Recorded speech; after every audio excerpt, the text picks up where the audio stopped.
Hello viewers, we are going to learn about clinical trial and phases of clinical trials.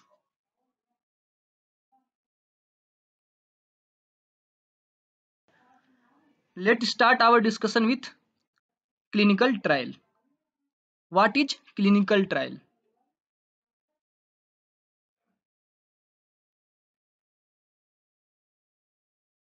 Any medicine deserving trial in human is identified by preclinical study. कोई भी medicine जो हमें लगता है कि इसका एक अच्छा यूज हो सकता है किसी डिजीज में, उसको प्री क्लिनिकल स्टडी के द्वारा आइडेंटिफाई किया जाता है। ये pre clinical study clinical study से पहले होती है। Pre clinical study basically animal study भी कही जाती है। इसमें मेडिसिन को एनिमल के ऊपर स्टडी किया जाता है, उसके इफेक्ट को। The researchers approaches regulatory authority. एक बार प्री क्लिनिकल स्टडी में मेडिसिन का इफेक्ट अच्छा आने के बाद रिसर्चर जो कि रिसर्च करना चाहता है, जो कि क्लिनिकल ट्रायल कर रहा है, वह रेगुलेटरी अथॉरिटी को अप्रोच करता है और उसको इस मेडिसिन के बारे में बताता है। Who on satisfaction issue and licence for new drug development. जब रेगुलेटरी अथॉरिटी अगर सेटिस्फाइड हो जाती हैं with pre clinical study, then they give licence for new drug development. तब वो उस रिसर्चर को नया मेडिसिन बनाने के लिए लाइसेंस देती है। It is formulated into a suitable doses form and clinical trials are conducted in scientifically phased manner to minimize any risk। ये जो क्लिनिकल ट्रायल होती है वह साइंटिफिकली मैनर में होती है ताकि किसी भी इसमें पार्टिसिपेंट को, जो कि क्लिनिकल ट्रायल में पार्टिसिपेट कर रहे हैं, उनमें किसी तरीके का कोई रिस्क ना हो। In starting only few subject receive the drug under close supervision. Starting में केवल कुछ लोगों को, कुछ पेशेंट्स को, कुछ वॉलंटियर्स को ड्रग दी जाती है, वो भी क्लोज सुपरविजन में। Later larger number of subject are treated with only relevant close monitoring. बाद में इस स्टडी की जब फेजेस आगे बढ़ती हैं तो ज्यादा मात्रा में subjects, large number of subject को ट्रीट किया जाता है, वो भी क्लोज मॉनिटरिंग में, ताकि अगर उनको कोई भी परेशानी हो तो उनको तुरंत उससे निकाला जा सके। How many phases of clinical trial?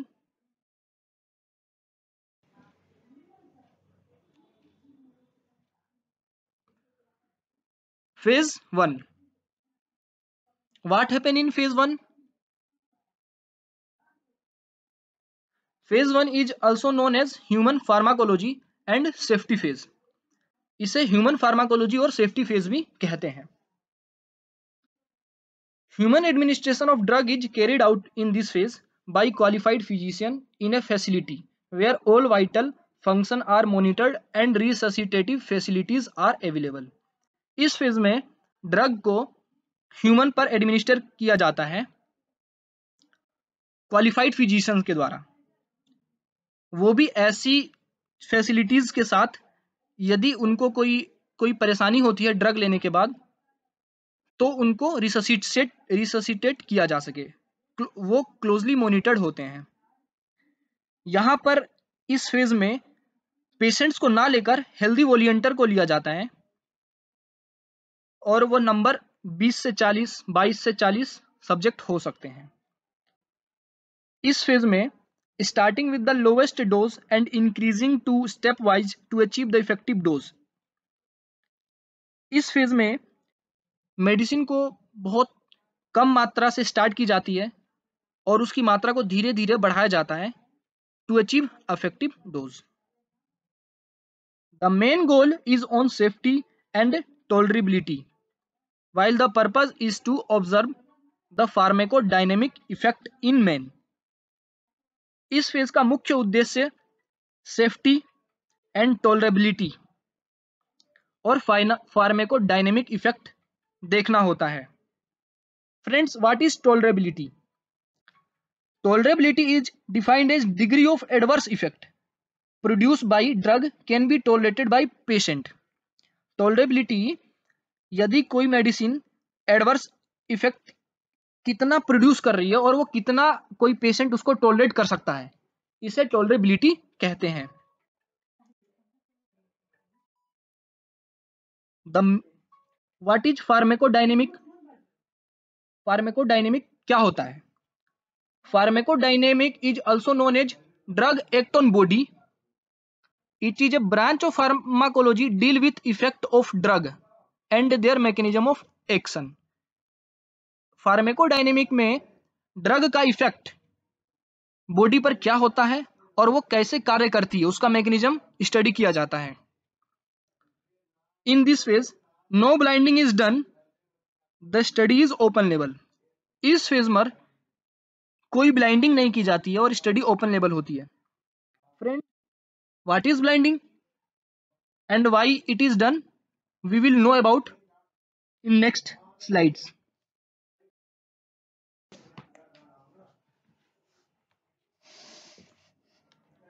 Phase 2.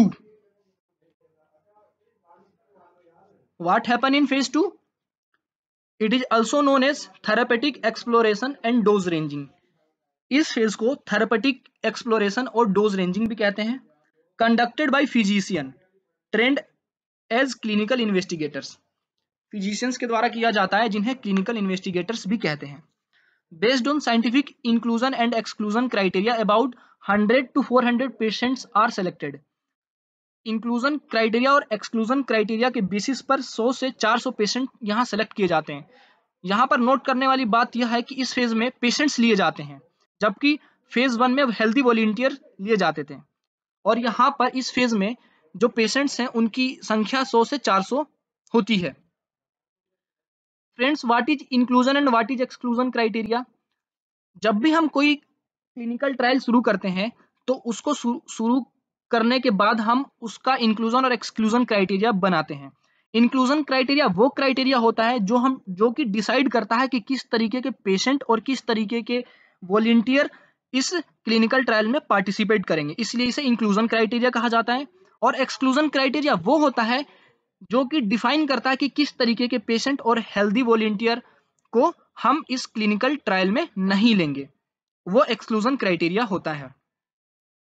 Phase 2 का जो मेन एम है is establishment of therapeutic efficacy, dose range and ceiling effect in A controlled sitting. Phase 2 का मेन उद्देश्य थेरेपेटिक एफिकेसी, वह कितना इफेक्टिव है, उसका डोज कितना होना चाहिए और सीलिंग इफेक्ट को देखा जाता है. Friends, what is ceiling effect? Ceiling effect is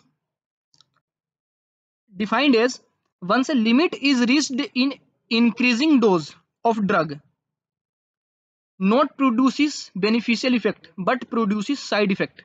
ceiling effect friends वह होती है कि जब हम मेडिसिन को स्टार्ट करते हैं देना तो पहले कम डोज में देते हैं, फिर धीरे धीरे उसको बढ़ाते हैं. उसके डोज को एक लिमिट आ जाती है कि उसके बाद अगर हम जब उसके डोज को बढ़ाते हैं तो उसका बेनिफिशियल इफेक्ट ना होकर उसके साइड इफेक्ट ज्यादा होने लगते हैं, तो इस इफेक्ट को सीलिंग इफेक्ट कहते हैं. Tolerability and pharmacokinetics are studied in this phase. इस फेज में टॉलरेबिलिटी और फार्माकोकाइनेटिक आर स्टडीड. फार्माकोकाइनेटिक और टॉलरेबिलिटी के बारे में पढ़ा जाता है. Friends, I have already told you what is tolerability. Tolerability is the degree of adverse effect produced by drug can be tolerated by patient. मतलब कितना एडवर्स इफेक्ट एक पेशेंट सह सकता है किसी एक मेडिसिन का, उसे टॉलरेबिलिटी कहते हैं. And what is pharmacokinetic? Pharmacokinetic is defined as the branch of pharmacology concerned with movement of drug within body. इसे बॉडी एक्ट ऑन ड्रग भी कहते हैं. मतलब ये फार्माकोलॉजी की वो ब्रांच है जिसमें कि ड्रग बॉडी में जाने के बाद कैसे मूवमेंट कर रही है, मतलब इस कैसे एब्जॉर्ब हो रही है, कैसे मेटाबोलाइज हो रही है, कैसे डिस्ट्रीब्यूट हो रही है और कैसे एक्सक्रीट हो रही है, उसके बारे में स्टडी की जाती है. फेज कैन बी ब्लाइंडेड और ओपन लेबल्ड. फेज को ब्लाइंड भी कर सकते हैं, इस फेज में ब्लाइंडिंग भी की जा सकती है या फिर ओपन लेबल भी किया जा सकता है. Carried out at 2 to 4 centre, 2 से 4 सेंटर पर इसको फेज को किया जाता है. Friends, what is blinding? Blinding एक टर्म है जो कि क्लिनिकल ट्रायल में यूज होती है। इसको यूज करते हैं to reduce the biasness, biasness को कम करने के लिए। Blinding as name suggest, blinding मतलब अंधा कर देना, मतलब ये है इस इसके अंतर्गत जब हम कोई मेडिसिन किसी पेशेंट को देते हैं तो बायसनेस को कम करने के लिए हम उसको ये नहीं बताते कि ये मेडिसिन है या फिर प्लेसिबो है। अगर उसको ये मालूम चल जाएगा कि ये प्लेसिबो है तो वो इंफॉर्मेशन बायस करेगा, अर्थात वो सही से इंफॉर्मेशन नहीं देगा कि इस मेडिसिन ने उसके ऊपर काम किया या नहीं किया। इसलिए ब्लाइंडिंग की जाती है। ब्लाइंडिंग जो है सिंगल भी हो सकती है, डबल भी हो सकती है और ट्रिपल ब्लाइंडिंग भी हो सकती है। सिंगल ब्लाइंडिंग में पेशेंट यानी पार्टिसिपेंट को मालूम नहीं रहता कि वो कौन सी मेडिसिन ले रहा है, वो प्लेसिबो ले रहा है या मेडिसिन ले रहा है। और डबल ब्लाइंडिंग में पेशेंट और रिसर्चर दोनों को नहीं मालूम होता है कि आखिर में क्या हो रहा है, कौन सी मेडिसिन दी जा रही है।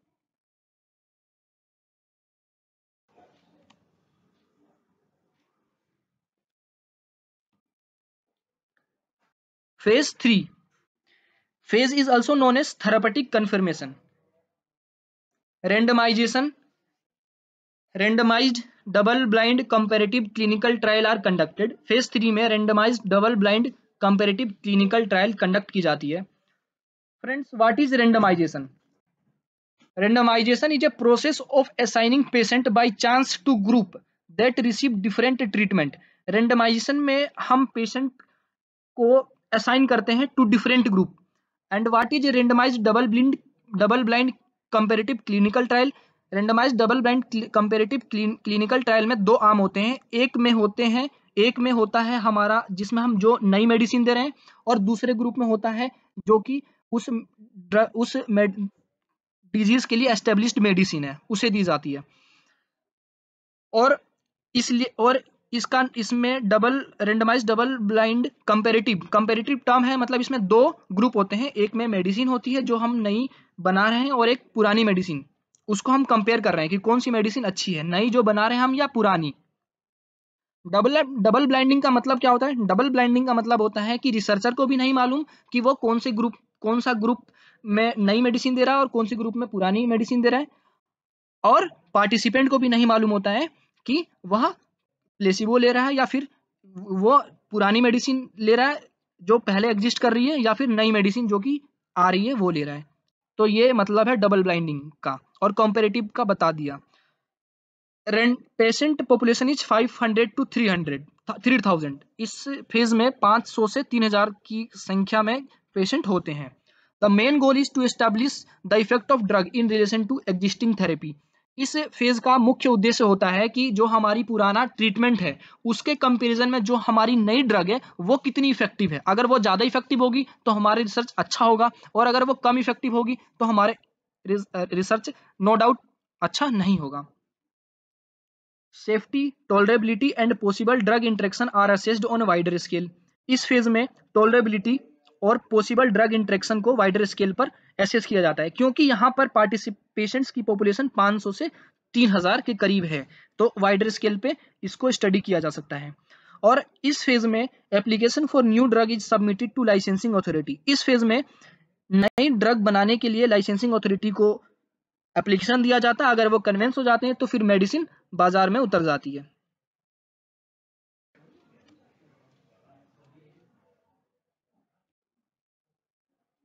Phase 4, this phase is also known as post marketing surveillance study. Friends, phase 3 के बाद मेडिसिन बाजार में आ जाती है। उस मेडिसिन को बाजार में आ जाने के बाद की जाने वाली स्टडी फेज 4 में आती है। After phase 3 drug has been marketed for general use, practising physician are identified through whom data collected. Phase 3 के बाद मेडिसिन बाजार में आ जाती है। उसके बाद जो फिजिशियन मेडिसिन प्रिस्क्राइब कर रहे हैं उनको आइडेंटिफाई किया जाता है और उनसे डाटा कलेक्ट किया जाता है। Data is collected on A structured pro forma about efficacy. Data efficacy की, एक्सेप्टेबिलिटी की और एडवर्स इफेक्ट ऑफ ड्रग के बारे में कलेक्ट किया जाता है। Friends, what is adverse effect?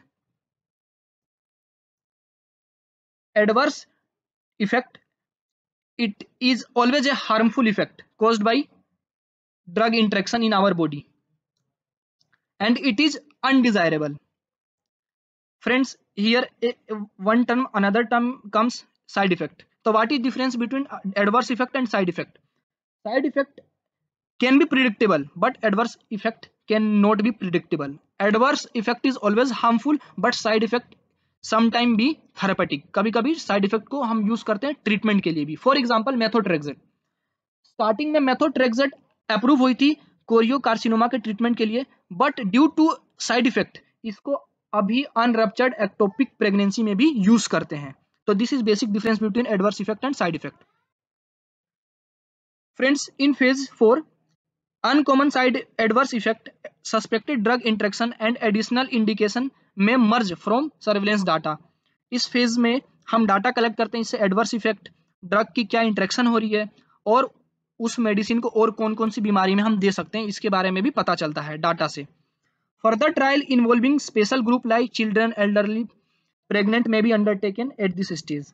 Friends, इस फेज में हम रिसर्च को और आगे बढ़ाकर चिल्ड्रन, एल्डरली और प्रेग्नेंट वुमेन को भी इन्वॉल्व कर सकते हैं.